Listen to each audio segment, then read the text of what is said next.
श्री गणेशाय नमः। श्री हरि। संक्षिप्त स्कंद पुराण। वाल्मीकि की तपस्या और वाल्मीकेश्वर की महिमा। सनत कुमार जी कहते हैं, व्यास जी जो मौन और ध्यान परायण होकर भक्ति पूर्वक वाल्मीकेश्वर देव का पूजन करता है, वह उत्तम कवित्व शक्ति को प्राप्त होता है। व्यास जी ने पूछा, भगवान भगवान वाल्मीकेश्वर कौन है और वे यहाँ किस प्रकार प्रकट हुए हैं? सनत कुमार जी ने कहा, विप्रवर, प्राचीन काल में सुमति नामक एक भृगुवंशी ब्राह्मण थे। उनकी पत्नी कौशिक वंश की कन्या थी। सुमति के एक पुत्र हुआ जिसका नाम अग्नि शर्मा रखा गया। वह पिता के बार बार कहने पर भी वेदाभ्यास में मन नहीं लगाता था। एक बार उसके देश में बहुत दिनों तक वर्षा नहीं हुई। उस समय बहुत लोग दक्षिण दिशा में चले गए। विप्रवर सुमति भी अपने पुत्र और स्त्री के साथ विदिशा के वन में चले गए और वहां आश्रम बनाकर रहने लगे। वहां अग्नि शर्मा का लुटेरों से साथ हो गया। अतः जो भी उस मार्ग में आता उसे वह पापात्मा मारता और लूट लेता था। उसको अपने ब्राह्मणत्व की स्मृति नहीं रही। वेद का अध्ययन जाता रहा, गोत्र का ध्यान चला गया और वेद शास्त्रों की सुधि भी जाती रही। किसी समय तीर्थ यात्रा के प्रसंग से उत्तम व्रत का पालन करने वाले सप्तऋषि उस मार्ग पर आ निकले। अग्नि शर्मा ने उन्हें देखकर मारने की इच्छा से, ये सब वस्त्र उतार दो, छाता और जूता भी रख दो। उसकी यह बात सुनकर अत्रि बोले, तुम्हारे हृदय में हमें पीड़ा देने का विचार कैसे उत्पन्न हो रहा है? हम तपस्वी हैं और तीर्थ यात्रा के लिए जा रहे हैं। अग्नि शर्मा ने कहा, मेरे माता पिता पुत्र और पत्नी हैं। उन सब का पालन पोषण मैं ही करता हूँ, इसीलिए मेरे हृदय में यह विचार प्रकट हुआ है। अत्रि बोले, तुम अपने पिता से जाकर पूछो तो सही कि आप लोगों के लिए पाप करता हूँ, मैं आप लोगों के लिए पाप करता हूँ, यह पाप किसको लगेगा? यदि वे यह पाप करने की आज्ञा न दें तब तुम व्यर्थ प्राणियों का वध न करो। अग्नि शर्मा बोला, अब तक तो कभी मैंने उन लोगों से ऐसी बात नहीं पूछी थी। आज आप लोगों के कहने से मेरी समझ में यह बात आई है। अब मैं उन सब से जाकर पूछता हूँ, देखूं किसका कैसा भाव है। जब तक मैं लौट कर नहीं आता तब तक आप लोग यहीं रहें। ऐसा कहकर अग्नि शर्मा तुरंत अपने पिता के समीप गया और बोला, पिताजी, धर्म का नाश करने और जीवों को पीड़ा देने से बड़ा भारी पाप देखा जाता है और मुझे जीविका के लिए यही सब पाप करना पड़ता है। बताइए, यह पाप किसको लगेगा? पिता और माता ने उत्तर दिया, तुम्हारे पाप से हम दोनों का कोई संबंध नहीं है। तुम करते हो अतः तुम जानो। जो कुछ तुमने किया है उसे फिर तुम्हें ही भोगना पड़ेगा। उनका यह वचन सुनकर अग्नि शर्मा ने अपनी पत्नी से भी पूर्वोक्त बात पूछी। पत्नी ने भी यही उत्तर दिया, पाप से मेरा संबंध नहीं है, सब पाप तुम्हें ही लगेगा। फिर उसने अपने पुत्र से पूछा। पुत्र बोला, मैं तो अभी बालक हूं, मेरा आप में आपके पाप से क्या संबंध? उनकी बातचीत और व्यवहार को ठीक ठीक समझकर अग्नि शर्मा मन ही मन बोला, हाय, मैं तो नष्ट हो गया। अब वे तपस्वी महात्मा भी ही मुझे शरण देने वाले हैं। फिर तो उसने उस डंडे को दूर फेंक दिया जिससे कितने ही प्राणियों का वध किया गया था और सिर के बाल बिखराए हुए वह तपस्वी महात्माओं के आगे जाकर खड़ा हुआ। वहां उनके चरणों में दंडवत प्रणाम करके बोला, तपोधनो, मेरे माता पिता पत्नी और पुत्र कोई नहीं है। सब ने मुझे त्याग दिया है, अतः मैं आप लोगों की शरण में आया हूँ। अब उत्तम उपदेश देकर आप नरक से मेरा उद्धार करें। उसके इस प्रकार कहने पर ऋषियों ने अत्रि जी से कहा, मुने, आपके कथन से ही इसको बोध प्राप्त हुआ है, अतः आप ही इसे अनुग्रहित करें। यह आपका शिष्य हो गया। तथास्तु कहकर अत्रि जी अग्नि शर्मा से बोले, तुम इस वृक्ष के नीचे बैठकर इस प्रकार ध्यान करो। इस ध्यान योग से और महामंत्र राम नाम के जप से तुम्हें परम सिद्धि प्राप्त होगी। ऐसा कहकर वे सब ऋषि यथेष्ट स्थान को चले गए। अग्नि शर्मा 13 वर्षों तक मुनि के बताए अनुसार ध्यान योग में संलग्न रहा। वह अविचल भाव से बैठा रहा और उसके ऊपर बांबी जम गई। 13 वर्षों के बाद जब वे सप्तऋषि पुनः उसी मार्ग से लौटे, तब उन्हें वाल्मीकि में से उच्चारित होने वाली राम नाम की ध्वनि सुनाई पड़ी। इससे उनको बड़ा विस्मय हुआ। उन्होंने काठ की कील से वह बांबी खोदकर अग्नि शर्मा को देखा और उसे उठाया। उठकर उसने उन सभी श्रेष्ठ मुनियों को जो तपस्या के तेज से उद्भासित हो रहे थे प्रणाम किया और इस प्रकार कहा, मुनिवरों, आपके ही प्रसाद से आज मैंने शुभ ज्ञान प्राप्त किया है। मैं पाप पंथ में डूब रहा था, आपने मुझ दीन का उद्धार कर दिया है। उसकी यह बात सुनकर परम धर्मात्मा सप्तऋषि बोले, वत्स, तुम एक चित्त होकर दीर्घ काल तक वाल्मीकि बांबी में बैठे रहे हो, अतः इस पृथ्वी पर तुम्हारा नाम वाल्मीकि होगा। यूं कहकर वे तपस्वी मुनि अपने गंतव्य दिशा की ओर चल दिए। उनके चले जाने पर तपस्वी जनों के श्रेष्ठ तपस्वी जनों में श्रेष्ठ वाल्मीकि ने कुश स्थली में आकर महादेव जी की आराधना की और उनसे कवित्व शक्ति पाकर एक मनोरम काव्य की रचना की, जिसे रामायण कहते हैं और जो कथा साहित्य में सबसे प्रथम माना गया है। व्यास जी तभी से अवंती में वाल्मीकेश्वर शिव की ख्याति हुई, जो मनुष्यों को कवित्व शक्ति देने वाले हैं। ओम नमः शिवाय। ओम नमः शिवाय। शुक्रेश्वर आदि के पूजन की महिमा, पंचेशा पंचेशानी यात्रा का महात्म्य तथा पद्मावती आदि के दर्शन का फल। सनत कुमार जी कहते हैं, श्वेत पुष्प और चंदन से शुक्रेश्वर की पूजा करके उन्हें भक्ति पूर्वक प्रणाम करने से मनुष्य इंद्र लोक में प्रतिष्ठित होता है। व्यास जी भीमेश्वर का दर्शन और भक्ति से उनका पूजन करके मनुष्य युद्ध में, रात्रि में, जल में और अग्नि में कहीं भी भय को प्राप्त नहीं होता। जो मनुष्य तिल के तेल से गंगेश्वर गर्गेश्वर को स्नान कराकर बिल्व पत्र से उनका पूजन करता है, उसके धर्म की वृद्धि होती है। जो चतुर्दशी को उपवास करके एक प्रस्थ तिल के जल से गर्गेश्वर को नहलाकर तिलों से ही उनकी पूजा करता है, वह सदा सौख्य का भागी होता है। कामेश्वर का कुमकुम चंदन आदि से भली भांति पूजन करके मनुष्य इच्छा अनुसार चलने वाले विमान के द्वारा निस्संदेह स्वर्ग लोक को जाता है। कार्तिक शुक्ल पक्ष की नवमी तिथि में चूड़ामणि देव को नमस्कार करके मनुष्य कभी विपरीत योनि में नहीं जाता और उसकी बुद्धि सदा धर्म में लगी रहती है।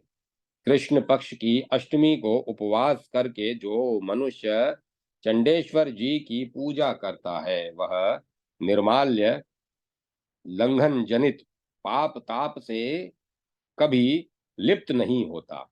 महादेव जी के इन सब पवित्र तीर्थों की यात्रा करके विशुद्ध चित्त वाला मनुष्य सदा शिव के मनोहर धाम को प्राप्त होता है। जो मानव इस महाकाल क्षेत्र में निवास करते हैं, वे मृत्यु के पश्चात समस्त कामनाओं की पूर्ति करने वाले विमानों द्वारा रुद्रलोक को जाते हैं। कृष्ण पक्ष की चतुर्दशी अथवा अमावस्या को एक दिन उपवास करके जो मनुष्य महेश्वर के ध्यान परायण ध्यान पूर्वक प्रतिलोम और अनुलोम क्रम से पंचेशानी यात्रा करते हुए पांचों ईशान विग्रहों को नमस्कार करता है, वह बहुत जन्मों के किए हुए समस्त पापों से छुटकारा पा जाता है और वह इसी शरीर से रुद्रलोक को जाता है। पंचेशानी यात्रा इस प्रकार की जाती है। एकादशी को प्रातः काल एकाग्र चित्त हो रुद्र सरोवर में स्नान करे, तत्पश्चात श्राद्ध करके महाकालेश्वर को प्रणाम करे, फिर पिंगलेश्वर के समीप जाकर वहां स्नान और श्राद्ध करे। तदंतर पिंगलेश्वर गणेश जी के समीप जाकर गंध पुष्प और धूप आदि से उनका पूजन करे। वहां से लौटकर फिर महाकालेश्वर के समीप आकर स्नान करे। स्नान के पश्चात जितेंद्रिय पुरुष स्वयं प्रकट हुए सनातन देव देवेश्वर महाकाल का पूजन करे। वही ईशान के समीप रात्रि में भोजन करके महेश्वर का ध्यान करते हुए भूमि पर शयन करे। इस प्रकार रात्रि बिताने के अनंतर द्वादशी को प्रातः काल उठकर स्नान के पश्चात पूर्वत सब कुछ करे। काया कायावरोहण तीर्थ में जाकर पिंगलेश्वर की ही भांति पूजा करे। इसी प्रकार त्रयोदशी को भी यात्रा करके पश्चिम में बिलेश्वर का पूजन करे। चतुर्दशी को उत्तर दिशा में उत्तरेश्वर का पूजन करे। फिर अमावस्या में स्नान करके पवित्र हो महाकालेश्वर के समीप जाकर गंध पुष्प धूप और भांति भांति के नैवेद्यों द्वारा उनका पूजन करें। गीत नृत्य आदि एवं प्रणाम करके उनसे क्षमा प्रार्थना करे। इस प्रकार यात्रा करके अपने घर जाए और वहां शिव भक्ति परायण 5 ब्राह्मणों को भोजन करावे। व्यास जी, जो मनुष्य ऐसा करता है वह स्वर्ग लोक में आनंद का भागी होता है। जो नियम पूर्वक कुश स्थली की परिक्रमा करता है उसके द्वारा 7 द्वीपों वाली वसुंधरा की परिक्रमा हो जाती है। जो मनुष्य पद्मावती जी का दर्शन और कमल के पुष्पों द्वारा उनका पूजन करता है तथा धूप और नैवेद्य चढ़ाता है वह मृत्यु के पश्चात ब्रह्मलोक में जाता है। जो स्वर्ण के समान पीले रंग वाले पुष्पों से महाभक्ति पूर्वक स्वर्ण श्रृंगाटी श्रृंगाटी का देवी की पूजा करता है स्वर्ण श्रृंगाटी का देवी की पूजा करता है वह शिवलोक को जाता है। जो त्रिभुवन विख्यात अवंती देवी का दर्शन करता है वह इच्छा अनुसार चलने वाले विमान द्वारा इंद्रलोक को जाता है। जो भक्ति पूर्वक कमल के फूलों से अमरावती देवी का पूजन करता है वह स्वर्ग में देवताओं के साथ सदा आनंद भोगता है। जो एकाग्र चित्त हो भक्ति पूर्वक उज्जैनी देवी का दर्शन करता है वह रुद्रलोक में संपूर्ण ऐश्वर्यों से संपन्न हो प्रतिष्ठित होता है। जो भगवान शिव में भक्ति रखते हुए विशाला देवी का दर्शन करता है वह कायिक वाचिक और मानसिक त्रिविध पापों से मुक्त हो जाता है। कृष्ण पक्ष की अष्टमी तिथि को उपवास करके जीतेंद्रिय पवित्र एवं जीतात्मा होकर किसी के साथ भी वार्तालाप न करे, मौन रहे। इस प्रकार रहकर जो अकुरेश्वर अक्रूरेश्वर देव का दर्शन और पूजन करता है वह रुद्रलोक को प्राप्त होता है। जो स्नान करके पवित्र हो इंद्रियों को वश में रखते हुए ब्रह्मा जी का दर्शन करता है वह घोर पातक से मुक्त हो ब्रह्मलोक को जाता है। ओम नमः शिवाय। ओम नमः शिवाय। अंकपाद तीर्थ की महिमा श्री कृष्ण के द्वारा मरे हुए गुरुपुत्र के लाए जाने की कथा। सनत कुमार जी कहते हैं, जहाँ भगवान महाकाल है, क्षिप्रा नदी है, अत्यंत निर्मल गति प्राप्त होती है और जिस उज्जैनी में विशालाक्षी देवी का दर्शन प्राप्त होता है वहाँ का निवास किसको नहीं भाता। जो मनुष्य महानदी क्षिप्रा में स्नान करके भगवान महाकाल को नमस्कार करता है वह मृत्यु को मृत्यु का शोक नहीं करता। महाकाल क्षेत्र में मरा हुआ कीट और पतंग भी भगवान शिव का सेवक होता है। अवंती में अंकपाद नामक तीर्थ के भीतर श्री बलराम और श्री कृष्ण का दर्शन करें। उन दोनों के दर्शन से मनुष्य यमलोक को नहीं देखता। व्यास जी ने पूछा, महामुने, वे दोनों बलराम और श्री कृष्ण अंकपाद नामक तीर्थ में कैसे गए? सनत कुमार जी ने कहा, मुने, बलराम और श्री कृष्ण ये दोनों भाई भगवान के अवतार थे और इस पृथ्वी का भार उतारने के लिए यदुकुल में प्रकट हुए थे। उन दोनों का रूप दिव्य था। दोनों ही बड़े तेजस्वी पुरुष थे। यदु श्रेष्ठ श्री कृष्ण ने कंस और चाणूर को मारकर उग्रसेन को यदुकुल के राज पर अभिषिक्त किया और पूछा, राजन, अब मेरे लिए क्या आज्ञा है? उनके ऐसा पूछने पर राजा उग्रसेन बोले, कृष्ण, मेरा सब कार्य सिद्ध है। तुम्हारे रहते मेरे लिए कोई भी वस्तु दुर्लभ नहीं है। अब तुम दोनों उज्जैनी पुरी में जाकर विद्या पढ़ो। राजा का यह आदेश पाकर बलराम और श्री कृष्ण आचार्य सांदीपनी मुनि के घर गए। वहां जाकर उन्होंने चारों वेदों को कंठस्थ किया, संपूर्ण आचार विचार का ज्ञान प्राप्त किया और रहस्य तथा संहार सहित धनुर्वेद की शिक्षा प्राप्त की। यह सारा ज्ञान उन्होंने 64 दिन रात में ही प्राप्त किया था। सांदीपनी मुनि ने उन दोनों का यह असंभव एवं अलौकिक कर्म देखकर जान जान पड़ता है इन दोनों के रूप में साक्षात सूर्य और चंद्रमा आ गए हैं।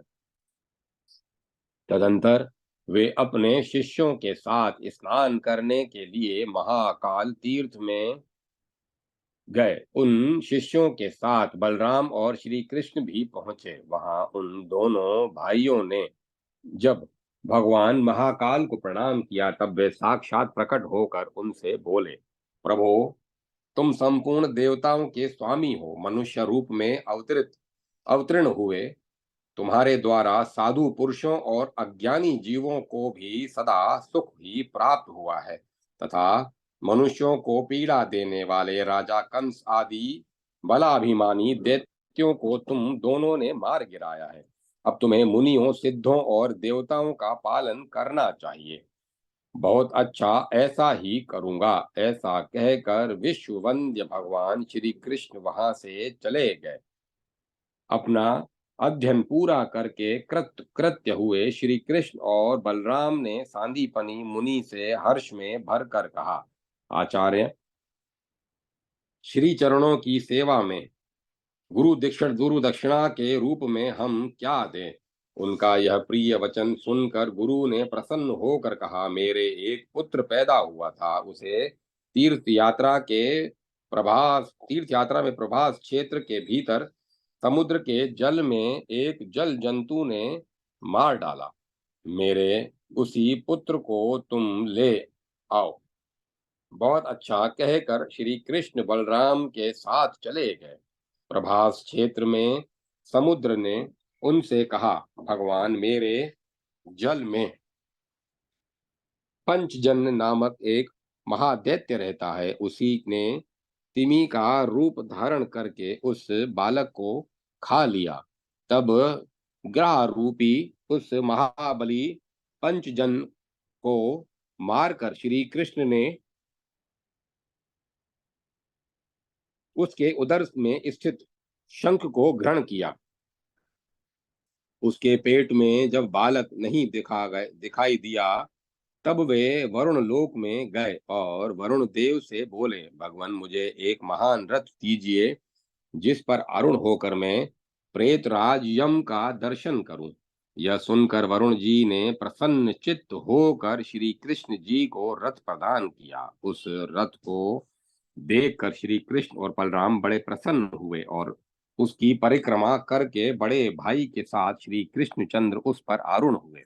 तदंतर वे यमलोक को लक्ष्य करके दक्षिण दिशा की ओर गए। सहस्त्रों किरणों से आवृत यमपुरी को देखकर भगवान श्री कृष्ण ने शंख हाथ में लिया और उसे खूब जोर से बजाया।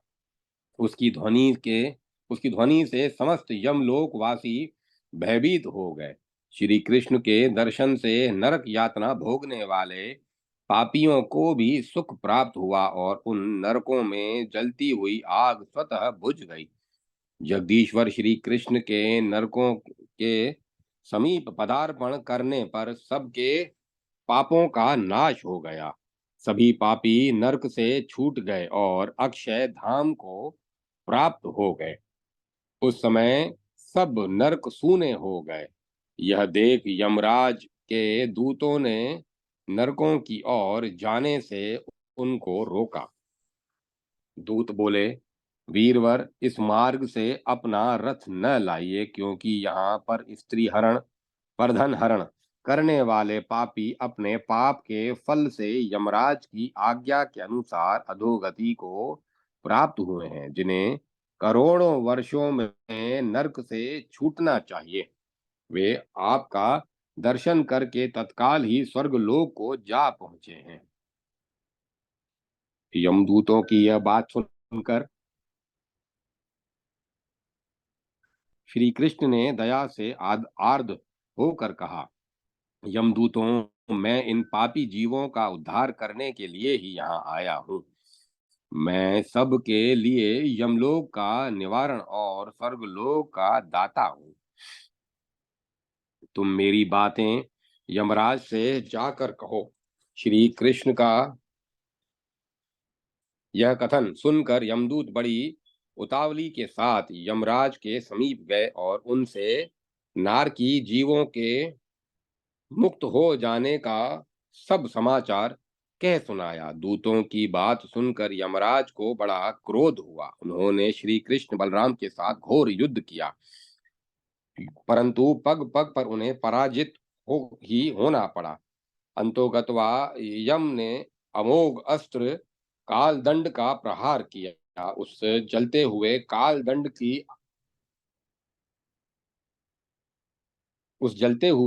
दंड को आते देख बलराम जी ने लीला पूर्वक पकड़ लिया और पुनः उसे यमराज पर ही चलाने को विचार किया। इतने में ही ब्रह्मा जी उन दोनों के बीच आ गए और उन्होंने श्री कृष्ण को युद्ध से रोका। तत्पश्चात बलराम जी से कहा, चराचर जगत को धारण करने वाले वीरवर बलभद्र जी, आप इस कालास्त्र को यमराज के ऊपर न छोड़िए। इस संसार में आपकी समानता करने वाला कोई नहीं है। संपूर्ण विश्व का पालन करने वाले भगवान विष्णु को भी आप सदा अपनी गदा में धारण करते हैं। भला आपके समान दूसरा कौन है जो संपूर्ण जगत का भार वहन करने में समर्थ हो। जो जगत की सृष्टि पालन और संहार करने वाले जगदीश्वर हैं, उन एकमात्र विश्व नायक विष्णु को भी आप गोद में लेकर लाड़ प्यार करते हैं। जगत में आपकी स्तुति कर सकने वाला कौन है? कौन आपके गुणों को जान सकता है? हम तो भगवान विष्णु की नाभि से प्रकट हुए एक कमल के निवासी हैं, अतः सदा आपके अंक में ही रहते हैं। हमें आपकी महान महिमा का ज्ञान कैसे हो सकता है? बलराम जी से इस प्रकार कहकर चतुर्मुख ब्रह्मा जी पुनः भगवान वासुदेव से कहा ब्रह्मा जी ने पुनः भगवान वासुदेव जी से कहा, कृष्ण कृष्ण, आप इस विकराल काल यमराज पर कृपा कीजिए। आप संपूर्ण विश्व के एकमात्र अधीश्वर साक्षात विष्णु हैं और नरक समुद्र से सबका उद्धार करने वाले हैं। जगन्नाथ, यह आपको नहीं जानता। भगवान, आपने ही पूर्व काल में इसे यम के पद पर स्थापित किया था। प्रभु, पापी पुरुषों को नरक में ले जाने के लिए ही यमराज की नियुक्ति हुई है। अतः जगदीश्वर पुरुषोत्तम, आप इसके अपराध को क्षमा करें। भगवान, यमराज आपका अपराधी है। इससे आप जो कुछ कहना चाहते हैं वह कहिए।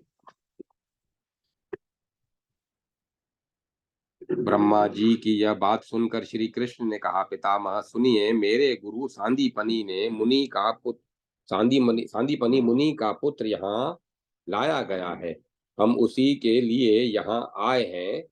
हमें अपने श्रेष्ठ गुरु को गुरु दक्षिणा देने के लिए यह बालक सौंप दीजिए। प्रभु, हम दोनों ने ही प्रतिज्ञा कर ली है, उसका पालन करवाइए। यह सुनकर ब्रह्मा जी ने युद्ध में हारे हुए यमराज को बुलाकर कहा, ये विष्णु स्वरूप श्री कृष्ण जो आज्ञा देते हैं उसका पालन करो। यह सुनकर यमराज ने सांदीपनी मुनि के पुत्र को श्री कृष्ण की सेवा में अर्पित कर दिया। गुरुपुत्र को पाकर प्रसन्न हुए श्री कृष्ण ने ब्रह्मा जी से कहा, ब्राह्मण, आज से लेकर उज्जैनी में मेरे चरणों से चिन्हित जो अंकपाद नामक स्थान है, वहां मरे हुए मनुष्य यमराज का दर्शन नहीं करेंगे। महाकाल के उत्तर भाग में पुरुषोत्तम विश्वरूप गोविंद, शंखो द्वार और तथा केशव, इन पांचों विग्रहों का जो कुछ स्थली में दर्शन करेंगे वे सभी नरक में नहीं जाएंगे। इसी प्रकार मरे उसी प्रकार मेरे और बलराम जी के यहाँ आने से नरकों में पड़े हुए जीव घोर नरक से मुक्त होकर सब के सब दिव्य लोक को प्राप्त होंगे। भगवान श्री कृष्ण के ऐसा कहने पर ब्रह्मा जी ने प्रसन्न होकर कहा, श्री कृष्ण, आपने जो कुछ कहा है वह सब पूरा हो। इस प्रकार बलभद्र सहित श्री कृष्ण गुरु पुत्र को साथ लेकर श्री ब्रह्मा जी से पूछकर अपने रथ पर सवार हुए और नरक में पड़े हुए प्राणियों के उद्धार के लिए उन्होंने पुनः शंख ध्वनि की। उस शंख नाद को सुनकर और श्री कृष्ण के स्मरण जनित पुण्य से समस्त नारकी जीव दिव्य विमानों पर चढ़कर स्वर्गलोक में चले गए। यमराज ने भी पुनः बलदेव जी से अपना दंड लेकर नगर में प्रवेश किया और ब्रह्मा जी वहीं अंतर ध्यान हो गए। तदंतर बलभद्र सहित श्री कृष्ण शीघ्रगामी रथ के द्वारा उज्जैनीपुरी में आए। वहां उन्होंने गुरु को उनका पुत्र समर्पित किया। इस प्रकार वहां आए हुए सांदीपनी मुनि के पुत्र को देखकर समस्त नगर निवासी तथा वहां के राजा को बड़ा विस्मय हुआ और उन्होंने श्री कृष्ण बलराम को कोई श्रेष्ठ देवता मानकर उनका पूजन किया। वहां शंखी, विश्वरूप, माधव और चक्री, ये चार भगवान विष्णु के क्षेत्र हैं और पांचवा अंकपाद नामक क्षेत्र है। अब मैं उनकी यात्रा का क्रम बतलाऊंगा। मंदाकिनी में स्नान करके बलराम और श्री कृष्ण का दर्शन करें। तत्पश्चात शंख द्वार तीर्थ में स्नान करके पुनः दोनों का दर्शन करें। उसके बाद कुंड में स्नान करके गोविंद की पूजा करें। फिर चक्री और शंखी भगवान का दर्शन करके युगल अंक पादों चरण चिन्हों का दर्शन करके विश्वरूप का दर्शन करें। विश्वरूप के आगे करी कुंड में विधि पूर्वक स्नान करने के पश्चात पूर्वत बलराम और श्री कृष्ण का दर्शन करें।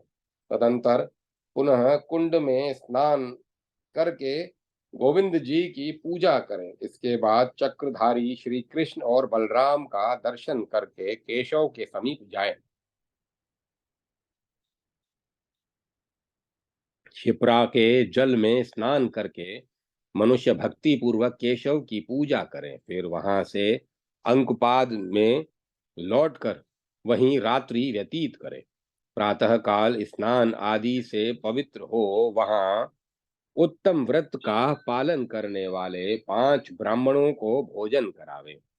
जो पुरुष द्वादशी को उपवास करके चंदन, पुष्प, धूप तथा भांति भांति के नैवेद्यों द्वारा अंकपाद की पूजा करता है तथा जो वहां श्राद्ध करता है वह सदैव वैकुंठ धाम में निवास करता है।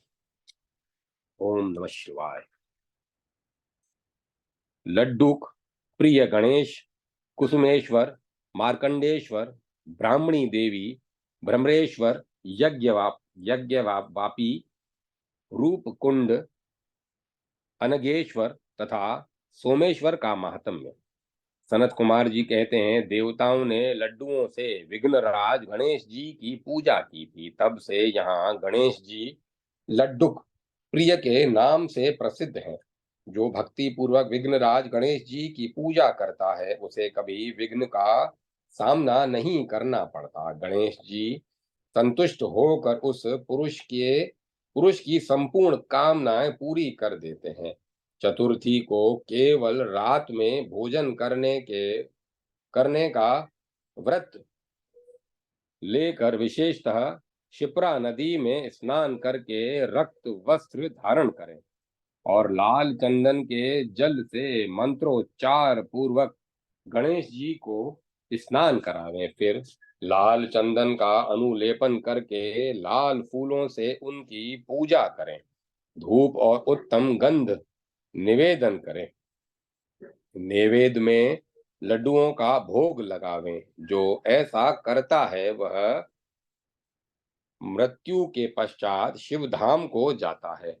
जो सुरद्वार में देव दानव वंदित कुसुमेश्वर शिव की श्रद्धा से पूजा करता है वह शिवलोक में आनंद का अनुभव करता है। जो देवादिदेव जयेश्वर महादेव का दर्शन करता है वह सब कार्यों में विजयी होता है और अंत में शिवलोक को जाता है। यदि मनुष्य शिवद्वार में शिवलिंग का अर्चन करे तो विमान द्वारा दिव्य लोक को जाता है और गणपति का पद प्राप्त करता है। पूर्व काल में महामुनि मार्कंडेय जी जहाँ बड़ी भारी तपस्या की थी, मार्कंडेय जी ने जहाँ बड़ी भारी तपस्या की थी वहां भगवान शंकर का दर्शन करके मनुष्य वाजपेयी यज्ञ का फल पाता है और वह सब पापों से शुद्ध होकर दीर्घायु होता है। जहाँ हंसवाहिनी ब्राह्मणी देवी स्थित है वह महास्थान अवंतीपुरी में बहुत उत्तम माना गया है। वे भक्तों की आशा पूर्ण करती और तथा जैसे माता अपने पुत्र का पालन करती हैं उसी प्रकार भक्तों का पालन करती हैं। सब प्रकार की सिद्धि देने वाली उन हंसवाहिनी देवी का गंध पुष्प और नैवेद्यों द्वारा पूजन करें।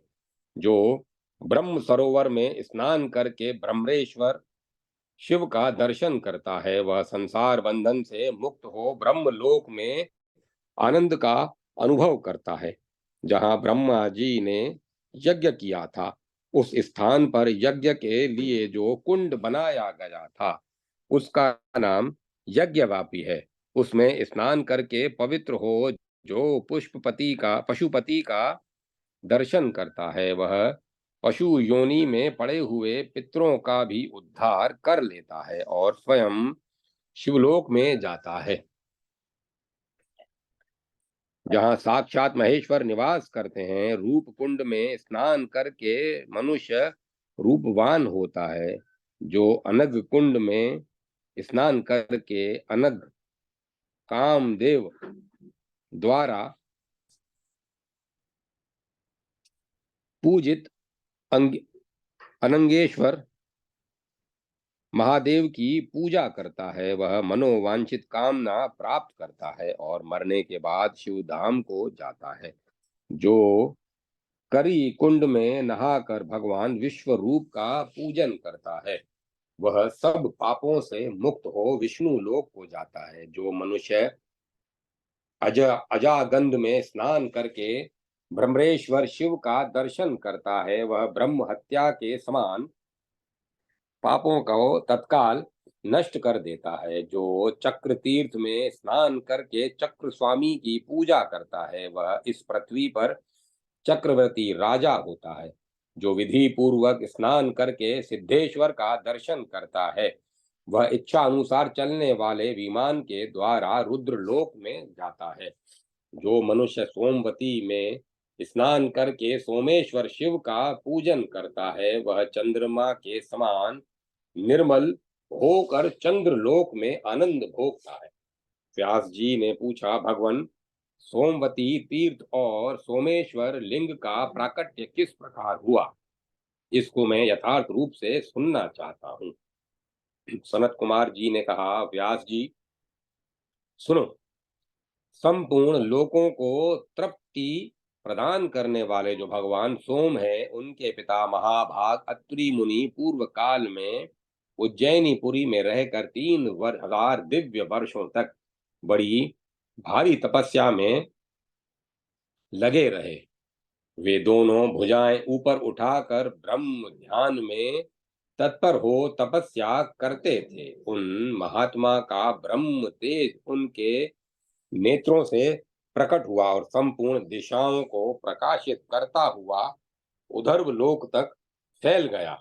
जब कोई भी उसे धारण करने में समर्थ न हुआ, तब वह असह तेज संपूर्ण लोकों को उद्भासित करता हुआ पृथ्वी पर गिर पड़ा। उसी से शीत किरणों वाले सोम प्रकट हुए, जो सब लोगों को प्रिय है। उसी तेज से सोमा नाम की एक नदी भी उत्पन्न हुई, जो अमृतमय जल से पूरित हो शिप्रा नदी में जाकर मिल गई। तब से वह तीर्थ सोमवती शिप्रा के नाम से विख्यात है। सोमवती शिप्रा अत्यंत पुण्यदायिनी है। उसका दर्शन करके मनुष्य सब पापों से सब पापों को त्याग देता है। मुने, सोमवती अमावस्या का योग आने पर जो बुद्धिमान मनुष्य सोमवती शिप्रा में स्नान, दान, जप तथा होम करता है, उसका किया हुआ वह सब पुण्य अक्षय होता है। यहाँ पर तिल और जल द्वारा तर्पण तथा पिंडदान करने से पितरों की यथावत तृप्ति होती है।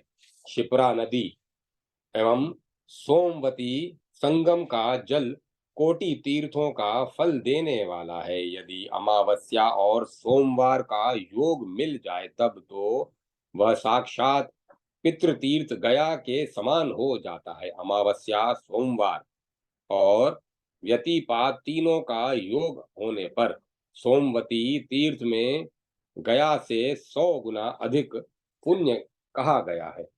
चंद्रमा को पृथ्वी पर गिरा हुआ देखकर जगत गुरु ब्रह्मा जी ने उन्हें संपूर्ण लोकों के हित की इच्छा से रथ पर बिठाया। उस रथ पर ब्रह्मा जी के साथ चंद्रमा को देखकर सब देवताओं ने प्रसन्नता पूर्वक स्तुवन किया। उस समय चंद्रमा का प्रकाशमान तेज पृथ्वी पर सब और गिरा। ब्रह्मा जी ने उस रथ में से 21 बार पृथ्वी की परिक्रमा की। इससे पृथ्वी का शीतल तेज सर्वत्र चंद्रमा का शीतल तेज सर्वत्र गिरा। वह तेज ही पृथ्वी से उत्पन्न निर्मल औषधियों, अन्न आदि के रूप में उत्पन्न हुआ। उन्हीं औषधियों के द्वारा यह संपूर्ण विश्व तथा यहाँ रहने वाली 4 प्रकार की प्रजा जीवन धारण करती है। तदंतर भगवान सोम ने प्रसन्न होकर 10,000 वर्षों तक अत्यंत दुस्सह तप किया। उस तपस्या से संतुष्ट हुए लोक पितामह ब्रह्मा जी ने सोम को अधिपत्य प्रदान किया। वे बीज, औषधि और ब्राह्मणों के राजा हुए। प्रचेताओं के पुत्र प्रजापति दक्ष ने अपनी 27 कन्याओं को, जो महान व्रत का पालन करने वाली तथा नक्षत्र नाम से प्रसिद्ध थी, राजा सोम के साथ ब्याह दिया। एक समय सोमवार के दिन सोमवती अमावस्या के योग में राजा सोम महादेव जी के दर्शन की इच्छा से अवंतीपुरी में आए। उन्होंने अपनी इंद्रियों को वश में करके सोमवती में स्नान किया और सोमेश्वर की पूजा की। उनकी भक्ति से संतुष्ट होकर महादेव जी ने कहा, सोम, मेरी कृपा से तुम्हारा शरीर बहुत सुंदर एवं कमनीय हो जाएगा, और आज से यह मेरा विग्रह सोमेश्वर नाम से विख्यात होकर भोग और मोक्ष देने वाला होगा। व्यास जी, इस प्रकार वह शिवलिंग और तीर्थ अत्यंत दुर्लभ बताया गया है, जो श्रावण मास में इंद्रियों को संयम में रखते हुए प्रतिदिन भगवान सोमेश्वर का दर्शन करता है, वह प्रतिदिन सौराष्ट्र प्रदेश के ज्योतिर्मय लिंग सोमनाथ की पूजा का फल पाता है। ओम नमः शिवाय। ओम नमः शिवाय। ओम तत्सत। ओम तत्सत। ओम। अब कथा को विराम दिया जाता है।